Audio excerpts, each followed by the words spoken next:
Something is wrong with your brain. And you already know it. You sit down to work, and within 90 seconds you are on your phone. You try to read a book, and you cannot get past page 3. You start a conversation, and your mind drifts before the sentence ends. This is not laziness. This is not weakness. This is engineering. And today, I am going to show you exactly how it happened. Your brain was built for a different world.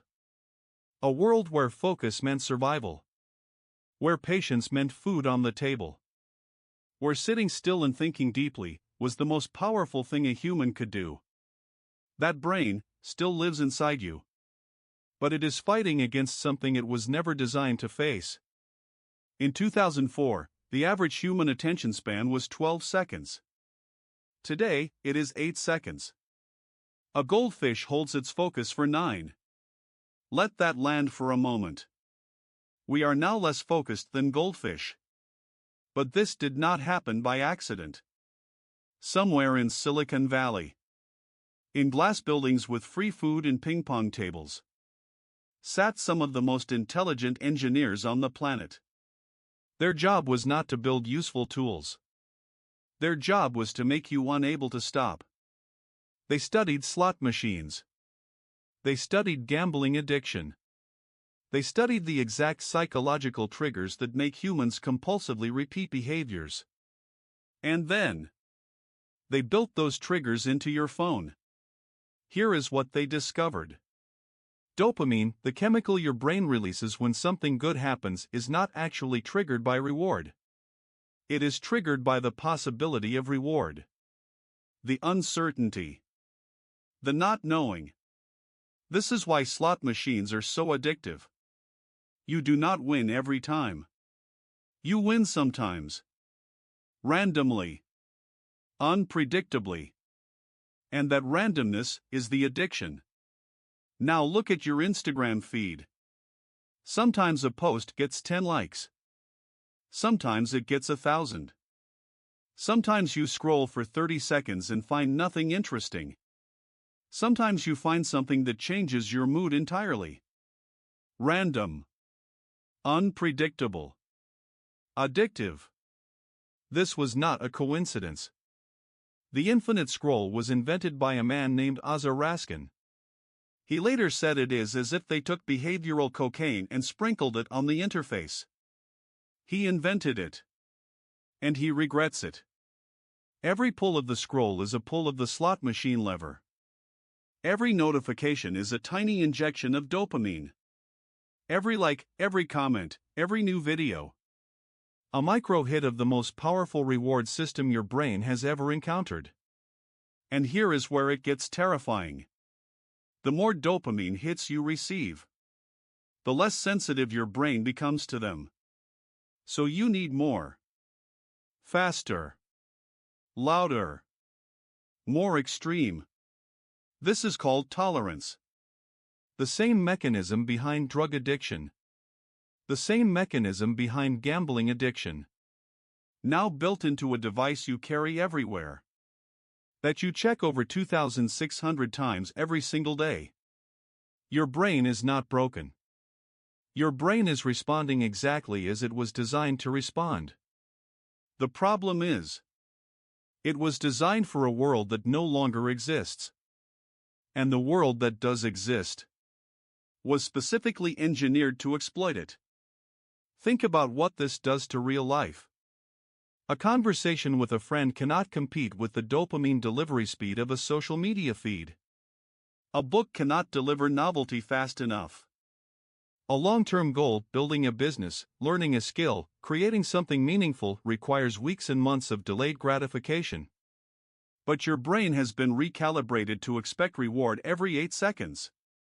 And when the reward does not come, it screams at you to find something that will deliver it faster. This is why deep work feels impossible. This is why you start 10 projects and finish none.